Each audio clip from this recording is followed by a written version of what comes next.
The City of Midland, first responders, Midland PD, and the Midland International Air and Spaceport, along with Odessa Fire Rescue, held a disaster exercise. The 2024 DisEx is a way of evaluating the airport emergency plan to identify strengths and weaknesses in the plan. Every airport that serves commercial air carriers is required every 3 years to do an exercise like this to test their airport emergency plan, so we can learn what works well, what doesn't work well, areas we may need to improve upon, and allow a lot of the first responders and the airport's mutual aid partners who may not experience emergencies at an airport to gain some experience. So should unfortunately a real world event happen, everybody is better prepared to respond, so we can ensure that the members of the traveling public have the safest experience when they're traveling through the Midland-Odessa area. If a mass casualty event should occur at the Midland International Air and Spaceport, the first responder community will be ready to respond and save lives. Being halfway between Midland and Odessa, it allows Odessa Fire Rescue to come out and participate.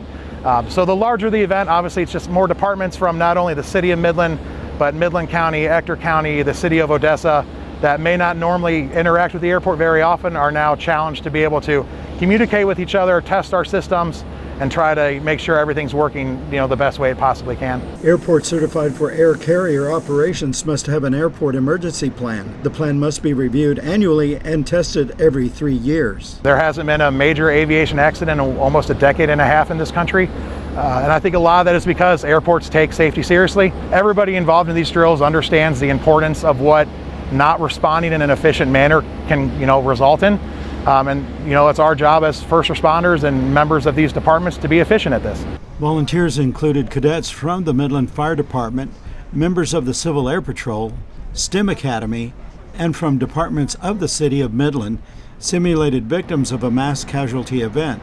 Inflatable mannequins were also used to simulate victims. The last disaster exercise was in May of 2021. For DRB Media Communications Digital News, Danny Barrera.